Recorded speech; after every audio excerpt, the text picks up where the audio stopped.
What's your name? My name's Christina. Hey, Christina. I wrote my question down because I'm nervous. My question is, and then I'll give some context, how do you let go of the expectations of someone who's no longer in your life?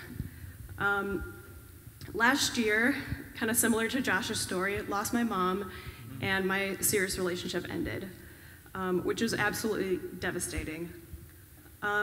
But what I realized is that I'm still clinging to the expectations that my mother had on me.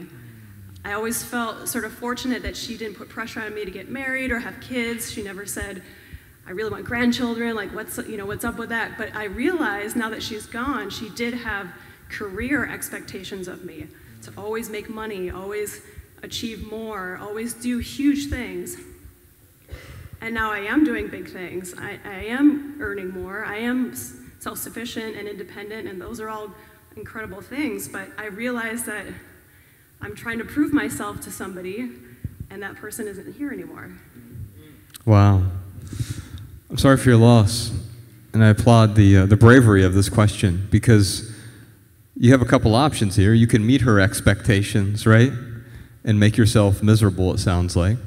Because if her expectations aligned with what you want to do, then you wouldn't even question it. They wouldn't be her expectations of you. They'd simply be your expectations of you. I'm sure if you've listened to the Minimalist podcast, you've probably heard me say that your happiness is moderated by your expectations.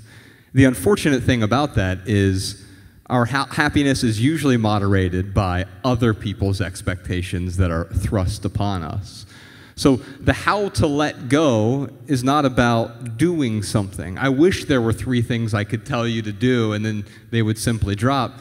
It's simultaneously simpler than that and also much more difficult. Something that is simple isn't necessarily easy in practice. How do you let go of an expectation? You stop clinging to it. That's the only way to let go of something. When we got here, we flew in, we landed about 4 o'clock today. Thank God everything worked out. I don't know how it did, and I'm really grateful. But when we landed, we went straight to the hotel, and I dropped my bag off. Now imagine if I were to ask the person at the front desk, how do I set this down? He'd probably look at me and say, well, you picked it up. You're the only one who can set it down. You see, I can't rip those expectations out of your hands. But understanding what is the desire behind those expectations from your mom. What does she really want from you? It's not that she wanted you to have some sort of high-power career necessarily. She didn't necessarily want the specifics that she thought she wanted for you. She wanted you to be happy and healthy and supported. And she thought, in her mind, that is the best path to get you there. But you can take a different path, and if you still end up where she wanted you to end up, well, then that's pretty easy to reconcile. I want to ask, you mentioned the relationship too. So I have a 2-part question for you. Is there something specific that mom wanted you to do that you're not doing, and that's something you're wrestling with? What did you mean when you said expectations specifically? I mean, she wanted me to have the life that she didn't have. She really wanted me to have a career and to not need a partner, really. And so you have the nice career. We just heard that. So what is it? Do you feel like you've disappointed mom? No, I feel like she's not here for me to tell her whenever I have my successes, which I'm having a lot now. Okay. Look, so, Mom, look at me. Look what I'm doing. Okay. And I'm going to comment on that in a second, but I wanted to dig into that. There's something deeper here. And then anything along with this relationship? Anything, when you mentioned relationship, that wasn't a part of the question because you mentioned it. There's some expectations there you're hanging on to? Yeah, there are. That I wasn't supportive enough, or that I wasn't, there enough. I mean, I cling to some of those expectations that my former partner might have had of me, which, are irrelevant if we're not together. Yeah. You just answered your own question. Do you want to be with that person? No. Are they the right person for you? No. Then who gives a crap? It's your life or their life? It's my life. Now, let me tell you something. If you don't, now it's funny to acknowledge that, and everybody kind of giggles, and we all understand that. But if you don't actually start living that way, watch what's going to happen. You're going to begin to resent a person who you don't even want to live with. You got to let it go. Now, on the mom thing, I think it's a little different. I don't think that you've disappointed mom. You've made that very clear. You have to let go of the sadness, and you have to own that it is sad. It's real, and it's okay to be sad for a season, that you're crushing it, and the one person in the world that you want to be able to call or go see and go, Mom, I crushed a huge deal today.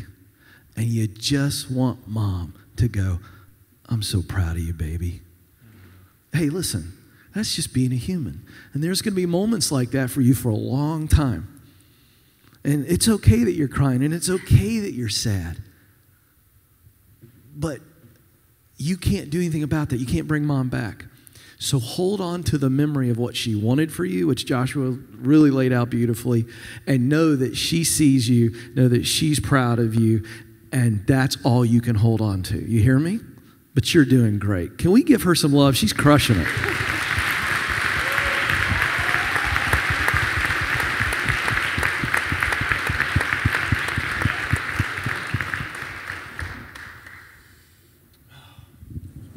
Yeah, you're doing great.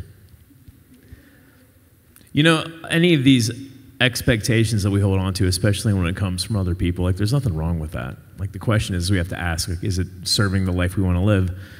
And it sounds like, you know, in your case, like some of those expectations are serving you. They're helping you do bigger and better things and awesome things. And maybe some of them weren't. I think it's awesome you've been able to kind of decide for yourself which ones to hold on to and which ones to let go of.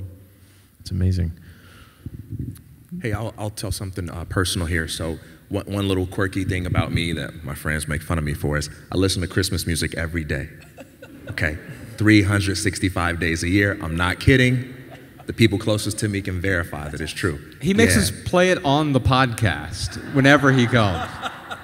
And we love you for it, TK. So I'll tell you why. When I was little, I had this uncle. His name was Uncle Cleet. He used to own this furniture store on the south side of Chicago called Custom Corner. And it was on a busy intersection. And every year, he would clear it out and replace it with Christmas trees and ornaments and different kinds of holiday decorations. And he still had like this big workshop in the back that they use for like a lot of woodworking and stuff. And when you went to his store in the wintertime with all the different workers and so on, it seemed like you were in the North Pole. I mean, when you've got a childlike imagination. And on top of that, my uncle looked like a chubby, jollier version of my own dad. My father was very serious. He's a pastor, not cracking too many jokes. This uncle would just be a total clown, laughing all the time. And he was like my Santa Claus. And I lost him when I was in college. And he always believed in me, and he would always tell me that I could do anything, and he just always had my back. And there was nothing that I wanted to do more than make that uncle proud. And I lost him before I could accomplish anything. And I remember one day I was in my apartment and I was just thinking about him, and I thought about all those good times at the North Pole Custom Corner, and I thought about what he represents in my life. And it's like the middle of the year, I put on some Christmas music, and I have no evidence that that man could hear me. And I said, this one's for you, Uncle Cleet. And from that day on, I have played at least one Christmas song every single day for no other reason than to keep the energy that is him alive in my life, to remember the impact that he had on me, and to do something in this world that's different, that's weird, that's quirky, that's possibly inspiring, that might make someone laugh, as a way to keep him alive for another generation.